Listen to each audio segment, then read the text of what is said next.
Welcome to ఏంటిలాస్ kitchen. ఏంటిలాస్ కిచెన్లో ఈరోజు నేను చేయబోయేది శనగపప్పు బూర్లు.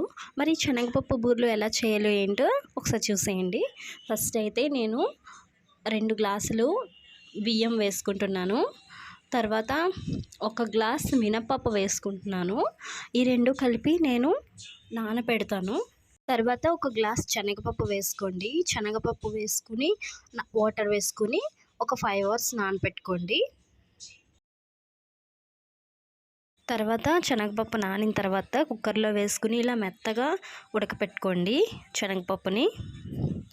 తర్వాత మనం బియ్యం మినపప్పు వేసుకున్నాం కదా, దాన్ని నానబెట్టుకున్నాం కదా, దాన్ని మనం మెత్తగా గ్రైండర్లో వేసి రుబ్బుకుంటే సరిపోతుంది. ఇలా మెత్తగా మంచిగా మీరు గ్రైండర్లో వేసుకున్నా పర్లేదు, మిక్సీలో వేసుకున్నా పర్లేదు, కానీ మెత్తగా మాత్రం రుబ్బుకోండి. తర్వాత ఇలాగా ఉడికిపెట్టుకున్న శనగపప్పులోని ఒక బౌలు బెల్లం వేసుకోండి. ఇలా 1 కప్పు బెల్లం వేసుకున్న తర్వాత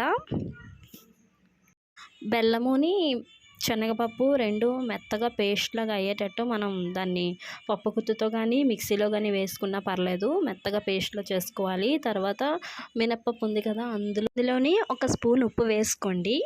తర్వాత ఒక 2 or 3 స్పూన్స్ షుగర్ వేసుకోండి. షుగర్ వేసుకొని ఇడ్లీ పిండికి ఎలాగైతే మనం రెడీ చేసుకుంటామో అలాగా కలుపుకోవాలి. తర్వాత ఇలాగా శనగపప్పు బెల్లంని ఇలా మెత్తగా చేసుకున్న తర్వాత 1 స్పూన్ యాలకుల పొడి వేసుకోవాలి, అది మనకి ఫ్లేవర్ కోసం. తర్వాత నెయ్యి వేసుకుంటూ అలాగా దాన్ని మెత్తగా కలుపుకోవాలి. కలుపుకొని ఇలా మంచిగా ఉండలుగా చేసుకుని పక్కన పెట్టుకోవాలి.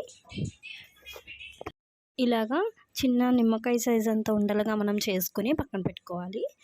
ఇలాగా రౌండ్గా మనం ఉండలు చేసుకున్న తర్వాత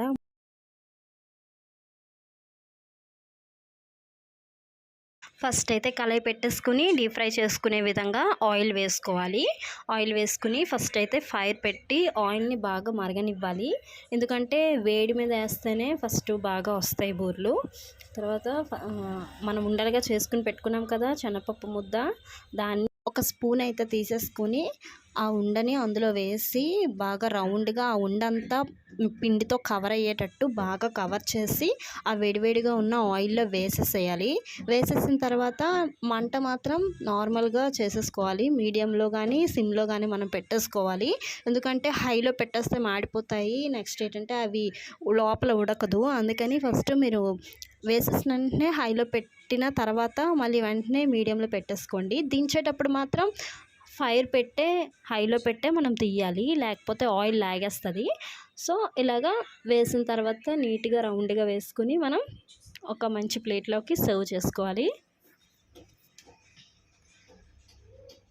అంతే, వేడివేడి టేస్టీ బూర్లు రెడీ. నా వీడియో కనుక మీకు నచ్చినట్టయితే నా ఛానల్ని లైక్ చేయండి, షేర్ చేయండి. మరిన్ని వీడియోస్ కోసం నా ఛానల్ని సబ్స్క్రైబ్ చేయండి. Thanks for watching.